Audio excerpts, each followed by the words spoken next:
الرحمن الرحیم الصلاۃ والسلام علیک یا رسول اللہ وعلی آلک و اصحابک یا نور اللہ صلی اللہ تعالی علیہ وآلہ وسلم وہدایۃ اللہ تعالی تتنوع انواعا لا یحصیها عد کما قال تعالی وان تعدوا نعمت اللہ لا تحصوها۔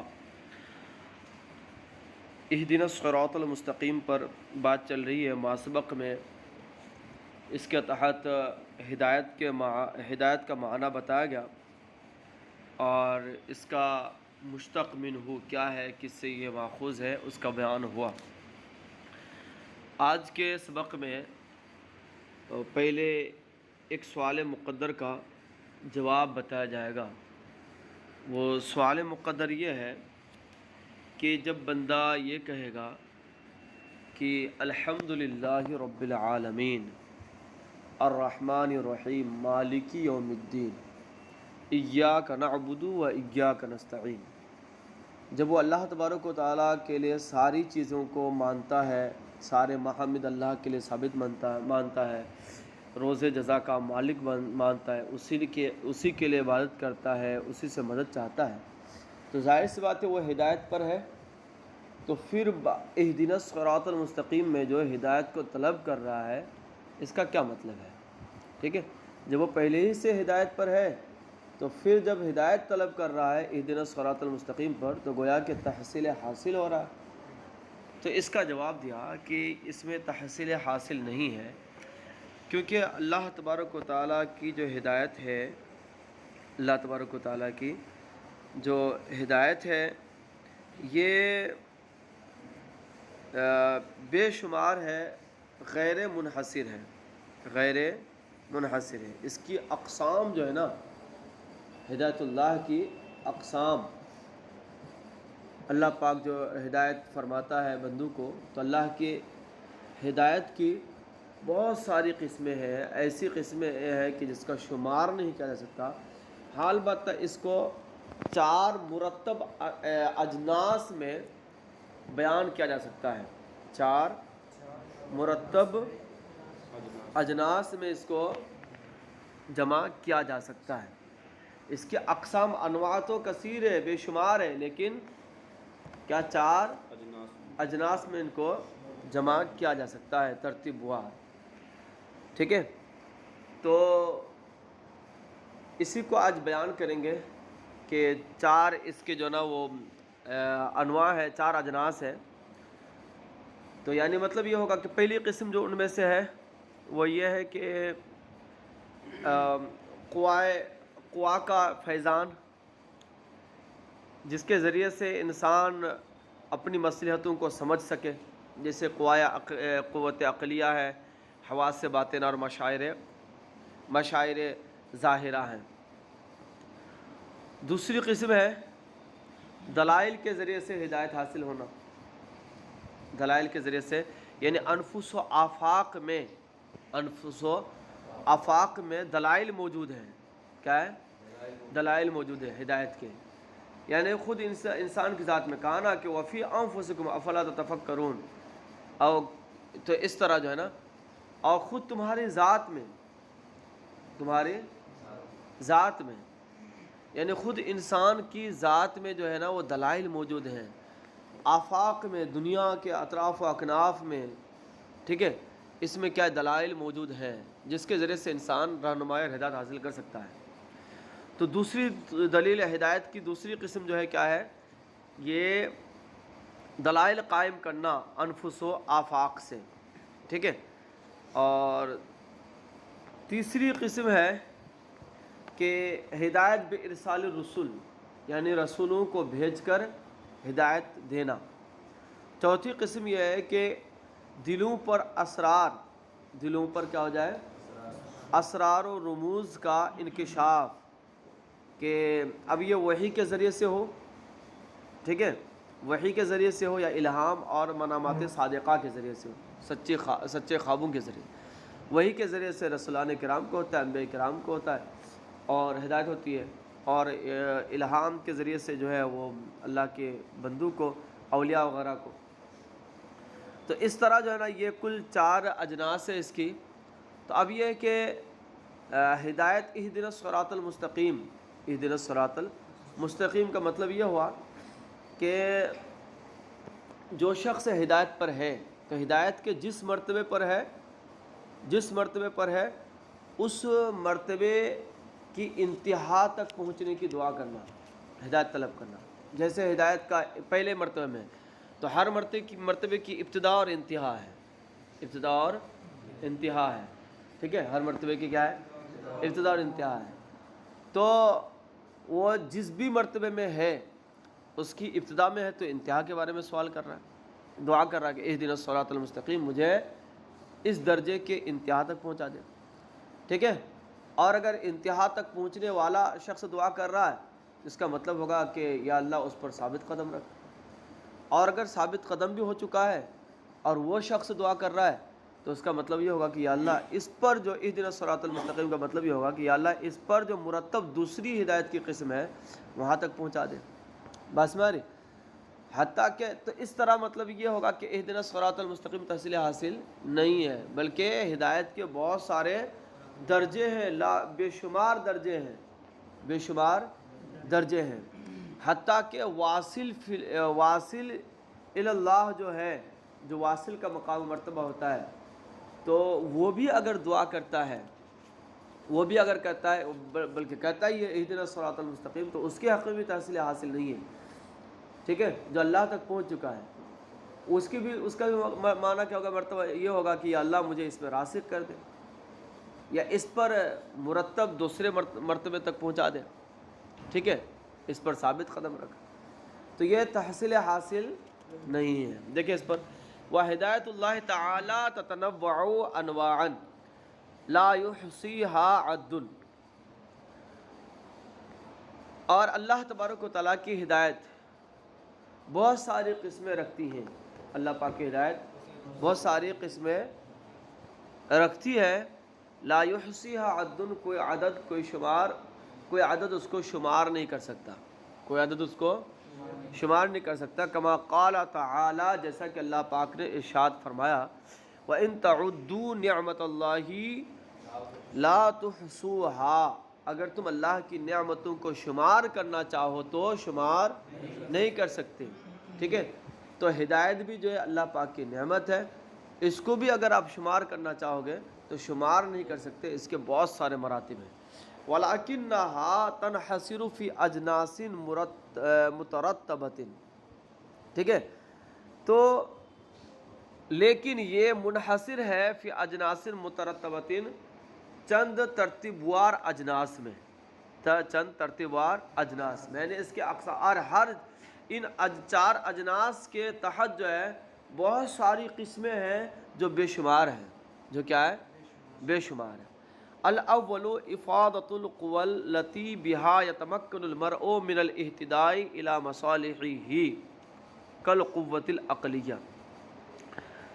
پہلا مرتبہ اور پہلی قسم یہ ہے کہ ان قوتوں کا فیضان،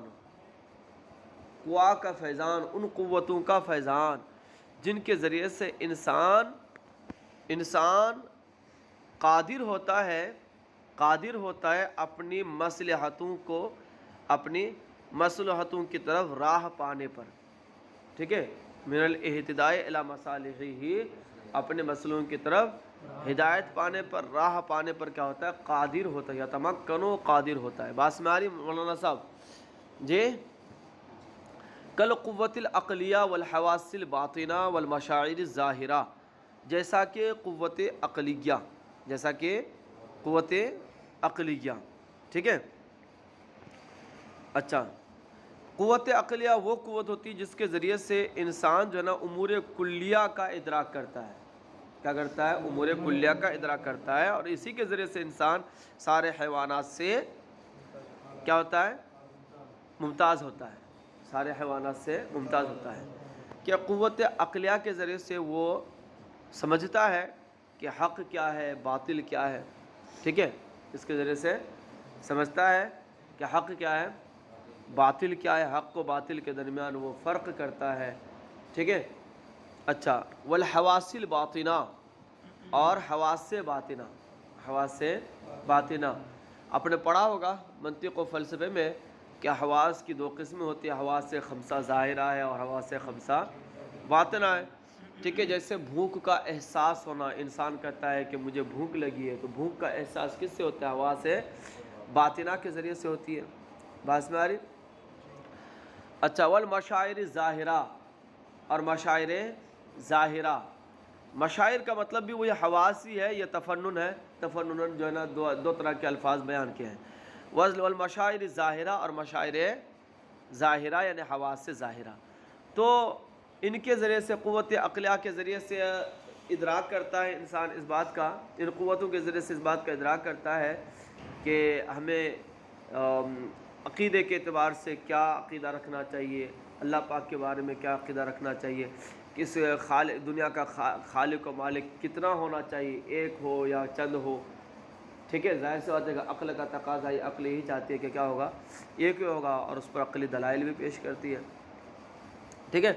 تو یہ قوت عطا فرما کر، قوت عقلیہ عطا فرما کر اللہ پاک نے کیا کیا ہے، ہدایت دی ہے انسان کو، کہ اس کے ذریعے سے وہ کیا کرتا ہے، اس کے ذریعے سے وہ حق و باطل کے درمیان فرق کرتا ہے، اور اللہ وحدہ لا شریک لہ پر وہ ایمان رکھتا ہے، ٹھیک ہے۔ الثانی، دوسری قسم ہے نصب الدلائل الفارقتی بین الحق والباطل، ٹھیک ہے۔ نصب الدلائل الفارقہ، ان دلائل کو قائم کرنا، ان دلائل کو قائم کرنا جو ممتاز کرنے والا ہے، فرق کرنے والی ہیں، کس پر؟ حق اور باطل کے درمیان، ٹھیک ہے، والصلاحی والفساد، اور درست اور فساد کے درمیان، ٹھیک ہے۔ یعنی انفس و آفاق میں، یعنی خود اپنے ذات کے اندر غور کر کے۔ دوسری دلیل کیا ہے، یعنی ہدایت کی دوسری قسم کیا ہے، کہ انسان اپنی ذات کے اندر غور و فکر کر کے، اپنی ذات کے اندر غور و فکر کر کے کہ اللہ پاک نے جو ہے انسان کو کیا کیا چیزیں عطا فرمائی ہے، کہ انسان کے اندر، جسم کے اندر جو ہے نا وہ گویا کہ ایک مشینری سسٹم ہے، جس کے ذریعے سے کیا کہ نسوں میں خون دوڑتا ہے، تو کھانا ہضم ہوتا ہے، تو یہ اس کے علاوہ فضلات خارج ہوتے ہیں، جسم کو جو لینا ہوتا ہے طاقت کے لیے وہ لے لیتا ہے، باقی فضلات نکل جاتے ہیں، وغیرہ وغیرہ۔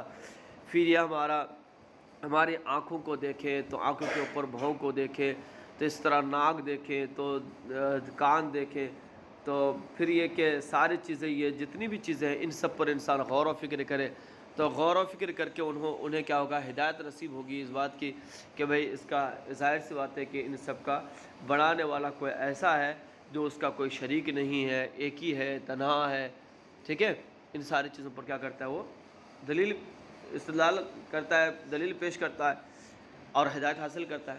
اسی طرح کیا ہے، انفس و آفاق میں غور و فکر کرتا ہے، کائنات میں، دنیا میں جو چیزیں ہیں اس پر غور و فکر کرتا ہے کہ بھئی اللہ پاک نے دیکھو زمین رکھی ہے، زمین کے نیچے پانی ہے، اور زمین کے نیچے پانی ہے اور پانی کے اوپر زمین ہے، اسی طرح جو ہے وہ پھر آسمان ہے تو بغیر کھمبوں کے ہے، اتنی بڑی چھت قائم ہے، اس پر ایک بڑا سورج ہے، تو چاند ہے، تارے ہیں، انسان کو سونے کی ضرورت ہے تو رات میں تاریکی قائم کی ہے، دن میں اجالا رکھا ہے، ٹھیک ہے۔ پھر معاش کے اتنے سارے بہترے طریقے بنائے ہیں، تو یہ ان ساری چیزوں سے کے ذریعے سے کیا کرے گا، استدلال کرے گا کہ یہ سارا کام ظاہر سی بات ہے کہ اسی ذات کی ہے جو وحدہ ہے، لا شریک لہ ہے، اس کا کوئی شریک نہیں ہے، وہ تنہا ہے، وہ واحد ہے، وہی رب ہے، اس پر کیا کرتا ہے، استدلال قائم کرتا ہے۔ نہیں سمجھا جی؟ ہاں، تو کہہ رہے ہیں نصب الدلائل، دوسری قسم کی ہدایت کیا ہے، دلائل قائم کرنا، ایسے دلائل جو حق و باطل کے درمیان فرق کرنے والا ہے، اور صحیح و فساد کے درمیان کیا ہے مولانا، فرق کرنے والا ہے، ٹھیک ہے۔ وَإِلَيْهِ اشارہ، اور اسی کی طرف اشارہ کیا، اسی کی طرف اشارہ کیا، یعنی نصب الدلائل الفارقہ بین الحق والباطل، اسی کی طرف اشارہ کیا، وَهَدَيْنَاهُ النَّجْدَيْنِ سے، کہ ہم نے، نجد کا معنی اونچی زمین کے ہوتا ہے، یہاں پر مراد ہے دو راستے خیر و شر کے، ہم نے وَهَدَيْنَاهُ، ہم نے راستہ دکھا دیا، ٹھیک ہے، نجدین خیر و شر کا، ٹھیک ہے، بھلائی برائی کا، بھلائی اور برائی کا کیسے؟ یعنی خود اس کی ذات کے اندر دلیل قائم کر کے اور آفاق و عالم کے میں دلیل قائم کر کے اس کو دو راستے ہم نے دکھا دیے، ٹھیک ہے کہ اب اس کے ذریعے سے چاہے تو اب ہدایت حاصل کرے، اور اگر ہدایت حاصل اور انسان بہت سارے وہ ہوتے جو ہدایت حاصل نہیں کرتے، جو ہدایت حاصل کریں گے اس کے لیے بھلائی ہے اور جو نہیں کریں گے اس کے لیے برائی ہے، ٹھیک ہے۔ وقال، اور اللہ پاک نے فرمایا وَأَمَّا ثَمُودُ فَهَدَيْنَاهُمْ فَاسْتَحَبُّوا الْعَمَىٰ عَلَى الْهُدَىٰ، رہا اما سمود، قوم سمود، تو ہم نے انہیں ہدایت دی، ہم نے انہیں ہدایت دی تو انہوں نے گمراہی کو، نابینائی کو پسند کیا، کس پر؟ ہدایت پر، ہدایت پر گمراہی کو انہوں نے ترجیح دی، تو ہدیناہم، انہیں ہم نے ہدایت دی۔ اس کا مطلب کیا ہوگا؟ یعنی یہ کہ ہم نے خود ان کے جان میں، ان کے انفس میں، نفسوں میں اور خود آفاق میں دلائل قائم کر کے ان کے سامنے روشن کر دیا کہ حق کیا ہے، باطل کیا ہے، ہدایت کے دلائل قائم کر دیے، ٹھیک ہے۔ فاستحبوا العمى على الهدى، تو ہدایت پر انہوں نے کیا کر دیا؟ تاریکی کو ترجیح دی، یعنی اس سے ہدایت حاصل نہیں کیا۔ اگر وہ اپنے آپ میں غور و فکر کرتے اور آفاق میں غور و فکر کرتے تو ان کے لیے کیا ہوتا مولانا؟ وہ ہدایت حاصل کر لیتا، مقصود تک پہنچ جاتے۔ الثالث، تیسری قسم ہدایت کی کیا؟ دیکھو، عقلی قوت عقلیہ، قوت عقلیہ، اسی طرح انفس و آفاق کی دلائل بھی کبھی جو ہے نا یہ ناکافی ہوتی ہیں، تو ایسی صورت میں جو ہے ارسال رسول کے ذریعے سے ہدایت ہوتی ہے۔ کس کے ذریعے سے ہوتی ہے؟ ارسال رسول کے ذریعے سے ہدایت ہوتی ہے۔ لیکن اس سے پہلے دو قسموں کو بیان کیا، اس بنیاد پر کہ ارسال رسول، رسولان کرام کا بھیجنا، اس کے ذریعے سے ہدایت حاصل کرنا، یہ عقلوں پر، قوت عقلیہ کی ہدایت اور قوت عقلیہ کی ہدایت اور نصب الدلائل الفارقہ بین الحق والباطل کی ہدایت پر موقوف ہے۔ بات میں آ رہی؟ کیونکہ اگر عقل کے ذریعے سے استدلال کرے گا، عقل کو کام میں لگائے گا، تبھی جو ہے نا وہ اللہ تبارک و تعالیٰ کی ذات کو مانے گا۔ جب ذات کو مانے گا تو رسولان کرام کو مانے گا، تو کتاب کو مانے گا، تب کتاب اور رسولان کرام سے ہدایت حاصل ہوگی۔ لیکن اگر کتاب کو مانتا ہی نہیں ہے عقل کے ذریعے سے، ٹھیک ہے، رسولان کرام کو مانتا ہی نہیں ہے، تو پھر ایسی صورت میں جو ہے نا ارسال رسول اور کتابوں کے ذریعے سے بھی ہدایت نہیں حاصل ہوگی۔ اس لیے پہلے دو مرتبوں کو بیان فرمایا۔ الثالث، تیسری قسم کیا ہے؟ الہدایت بارسال الرسول، رسولان کرام کو بھیج کر کیا کرنا؟ ہدایت دینا۔ وانزال بارسال الرسول وانزال الکتب، اور کتابوں کو بھیج کر ہدایت دینا۔ وَإِيَّاهَا عَنَا بِقَوْلِهِ، اور یہی اللہ پاک نے اسی کو مراد لیا ہے، یعنی اسی تیسری قسم کی دلیل کو مراد لیا ہے اپنے اس ارشاد سے۔ وَجَعَلْنَاهُمْ أَئِمَّةً يَهْدُونَ بِأَمْرِنَا، اور ہم نے انہیں پیشوا بنایا۔ مولانا، ہم نے انہیں پیشوا بنایا۔ يَهْدُونَ بِأَمْرِنَا، جو ہمارے حکم سے کیا کرتے ہیں؟ ہمارے حکم سے کیا کرتے ہیں؟ ہدایت دیتے ہیں۔ يَهْدُونَ، رہنمائی کرتے کس سے؟ بِأَمْرِنَا، ہمارے حکم سے۔ تو یہاں پر جو ہے نا ارسال رسول کا ذکر ہے کہ ہم نے رسولان کرام کو بھیجا، انہیں پیشوا بنایا۔ یہدون بامرنا، جو ہمارے حکم سے رہنمائی کرتے ہیں، ہدایت دیتے ہیں۔ تو یہاں پر کیا ہے؟ ارسال رسول کا ذکر ہے، ٹھیک ہے۔ تو تیسری قسم کی ہدایت کا ذکر ہے۔ وقولہ تعالیٰ، اسی طرح اللہ پاک کا ارشاد ہے، ان ھذا القرآن یہدی للتی ہی اقوم، اور بے شک یہ قرآن رہنمائی کرتی ہے، ہدایت کرتی ہے اس راستے کی جو سیدھا ہے، اس راستے کی جو کیا ہے؟ سیدھا ہے، ٹھیک ہے۔ تو یہاں پر جو ہے نا ہدایت سے مراد یہاں پر قرآن کی ہدایت ہے، ٹھیک ہے، قرآن کی ہدایت ہے۔ بات میں آ رہی؟ الرابع، چوتھی قسم، ٹھیک ہے، ان یکشف علی قلوبہم السرائر، کہ کشف کر دے، ٹھیک ہے، کہ کشف کر دے کس پر؟ ان کے دلوں پر سرائر، یعنی باطن کو، رازوں کو۔ وَيُرِيهِمُ الْأَشْيَاءَ، اور انہیں اشیاء کو دکھا دے، کما ہیا بالوحی، جیسا کہ وحی کے ذریعے سے ہوتا ہے، یا الہام کے ذریعے سے ہوتا ہے، یا منامات صادقہ کے ذریعے سے ہوتا ہے۔ بات میں آ رہی؟ وَهَذَا قِسْمٌ يَخْتَصُّ بِنَيْلِهِ الْأَنْبِيَاءُ وَالْأَوْلِيَاءُ، اور اس قسم کی ہدایت حاصل کرنے میں کون ہے؟ انبیاء اور اولیاء کرام، انبیاء اعظام اور اولیاء کرام خاص ہیں، ٹھیک ہے، کہ انبیاء کرام کو وحی کے ذریعے سے کیا ہوتا ہے؟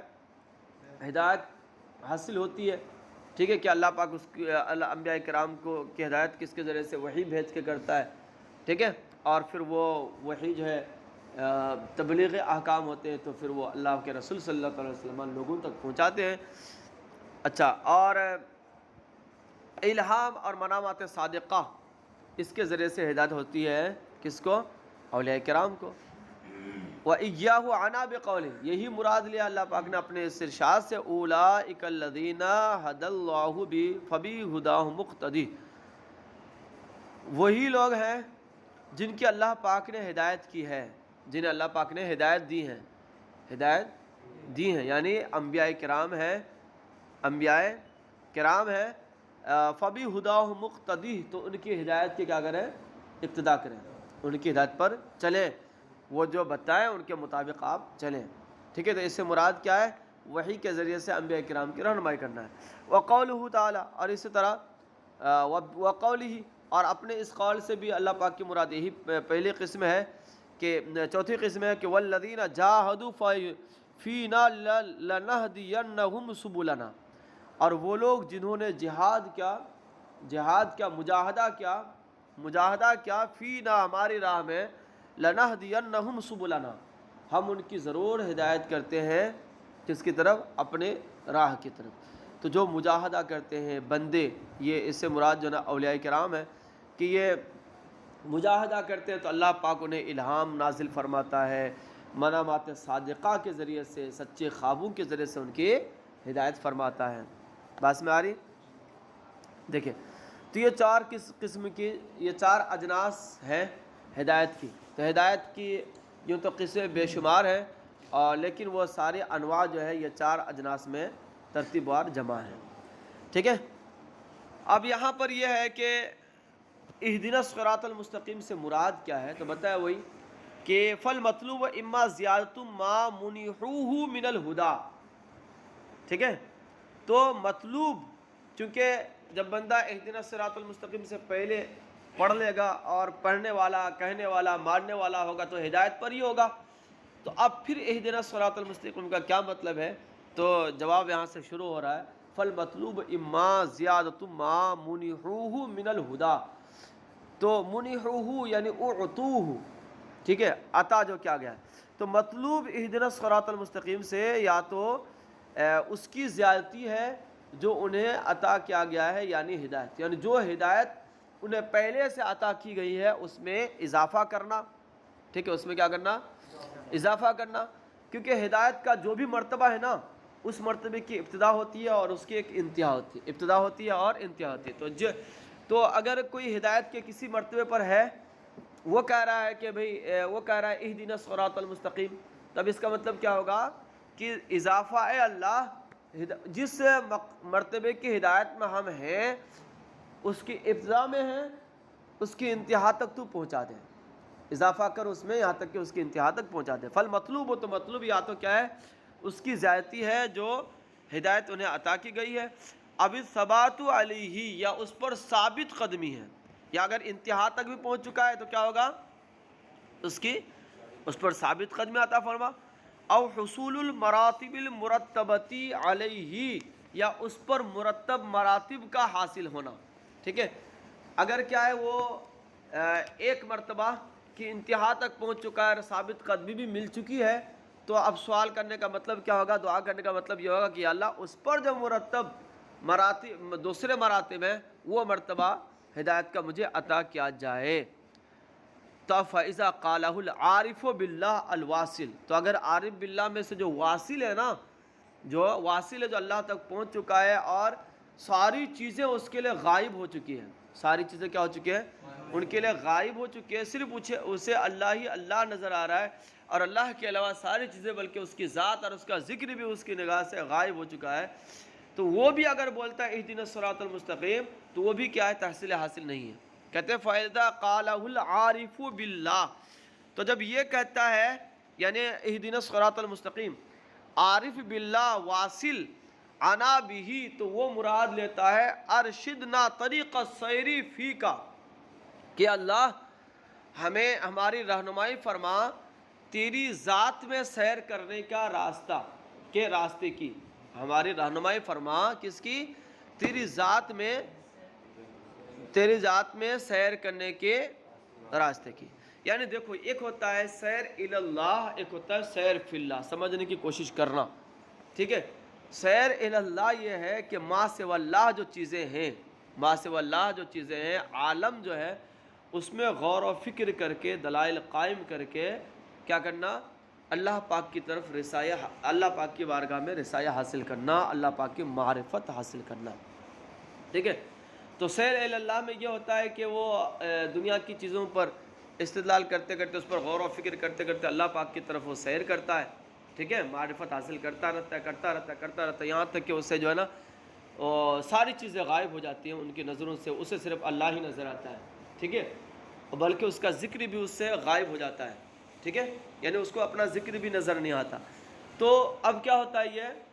یہ ہوا سیر الی اللہ کی منزل ہوتی ہے، اس میں وہ ساری چیزیں غائب ہو جاتی ہیں ان کی نگاہ سے، کیا ہوتی ہے؟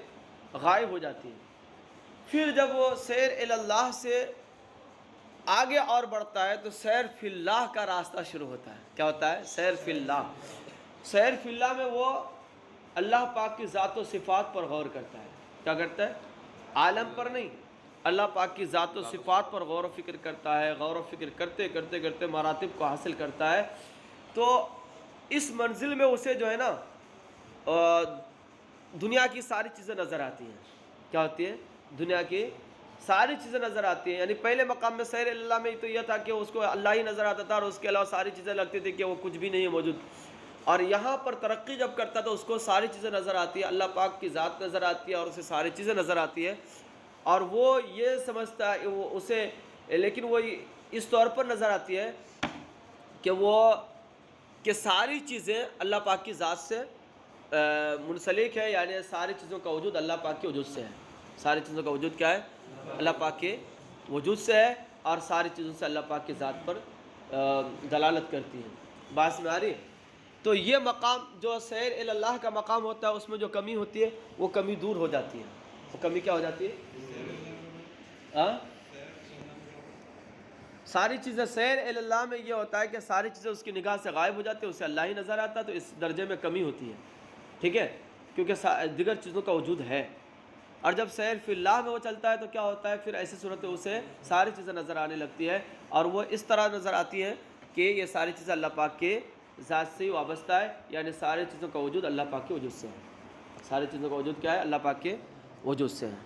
اچھا، تو اب یہاں پر فَإِذَا قَالَهُ الْعَارِفُ بِاللَّهِ، تو جب عارف باللہ واصل جب کہتا ہے تو اس سے مراد لیتا ہے ارشدنا طریقہ سیری فی کا، ٹھیک ہے؟ اے اللہ سیر فی کا یعنی سیر فی اللہ کی ہمیں رہنمائی فرما، سیر الی اللہ سے سیر فی کا کی رہنمائی فرما، لِتَمْحُوَ عَنَّا ظُلُمَاتِ احوالنا، تاکہ آپ ہم سے مٹا دیں ہمارے احوال کی تاریکی کو، اور ہمارے احوال بھی ہمیں نظر آنے لگے، ٹھیک ہے؟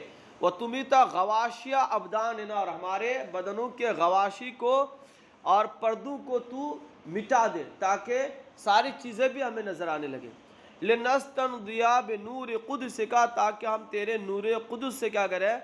ہم روشنی حاصل کریں، فَنَرَاكَ بِنُورِكَ، تو ہم دیکھیں تجھ کو تیرے نور سے۔ بات میں آ رہی؟ اب آگے ہے اہدنا الصراط المستقیم، اہدنا الصراط المستقیم، چونکہ یہ امر کا صیغہ ہے، ٹھیک ہے، لیکن ہے دعا، تو امر اور دعا میں کیا فرق ہے اس کو بتائے کہ امر و دعا یتشارکان لفظاً و معنی، لفظ و معنی کے اعتبار سے کیا ہوتا ہے؟ امر اور دعا دونوں کے دونوں شریک ہوتے ہیں، وَيَتَفَاوَتَانِ بِالِاسْتِعْلَاءِ وَالتَّسَفُّلِ، اور دونوں متفاوت ہوتے ہیں استعلاء اور تسفل سے۔ یعنی امر کا صیغہ ہی اگر وہ کوئی بڑائی چاہتے ہوئے استعمال کرے گا، جیسے ازری، مثال کے طور پر پانی لاؤ، ٹھیک ہے، افعل کا صیغہ بولا، تو اگر بڑائی چاہتے ہوئے بولا، بڑائی ظاہر کرتے تو یہی امر ہے، اور اگر بڑائی ظاہر کرتے ہوئے نہیں بلکہ عاجزی کرتے ہوئے بولا تو یہی دعا ہے، ٹھیک ہے؟ تو اعتبار امر اور دعا کا صیغہ جو ہے نا یہ متفاوت ہوتے کس سے؟ یہ لفظ و معنی میں شریک ہے، اور بڑائی چاہنے اور پستی چاہنے میں یہ فرق ہوتے ہیں۔ دعا میں پستی چاہنا ہوتا ہے اور استعلاء اس میں امر میں جو ہے استعلاء۔ وقیل بالرتبۃ، اور کہا گیا ہے کہ رتبے کے اعتبار سے، نہیں، امام معتزلی نے یہ کہا ہے کہ دعا اور امر میں فرق ہوتا ہے رتبے کے اعتبار سے، یعنی چھوٹا اگر امر کا صیغہ استعمال کرتا ہے تو وہی کیا دعا ہے، ٹھیک ہے، اور اگر بڑا استعمال کرتا ہے تو وہی کیا ہے، وہی کیا ہے، یہ امر ہے۔ بات میں آ رہی ہے؟ حالانکہ ہمارے نزدیک ایسا نہیں ہے، ایسا بلکہ صحیح یہی ہے کہ چھوٹا استعمال کرے یا بڑا، اگر بڑائی چاہتے ہوئے کرے گا تو یہی کیا ہے، امر ہے، ٹھیک ہے۔ اب مثال کے طور پر چھوٹا اگر بڑائی چاہتے ہوئے کر رہا ہے، یعنی حقیقت میں بڑا نہیں ہے اور بڑائی چاہتے ہوئے کر رہا ہے، امر کر رہا ہے، تو یہ بے ادب اور گستاخ مانا جائے گا، بے ادب اور گستاخ مانا جائے گا۔ اور اگر وہ حقیقت میں بڑا ہے اور بڑائی چاہتے ہوئے کر رہا ہے تو یہ بے ادب نہیں مانا جائے گا۔ تو اعتبار کس کا ہے، بڑائی چاہنے اور پستی چاہنے کا ہے، بڑا اور چھوٹا رتبے کے اعتبار سے ہونے کا نہیں ہے، ٹھیک ہے۔ تو اگر رتبے میں بڑا شخص بھی اگر عاجزی کرتا ہے تو یہ کیا ہوگا، یہی کیا کہتے ہیں کہ وہ دعا میں شامل ہوگا، اور اگر چھوٹا بھی اگر استعلاء کے ساتھ کر رہا ہے تو یہی کیا ہوگا، امر ہوگا، ٹھیک ہے۔ صلو علی الحبیب صلی اللہ تعالی علی محمد صلی اللہ تعالی علیہ وآلہ وسلم، الصلاۃ والسلام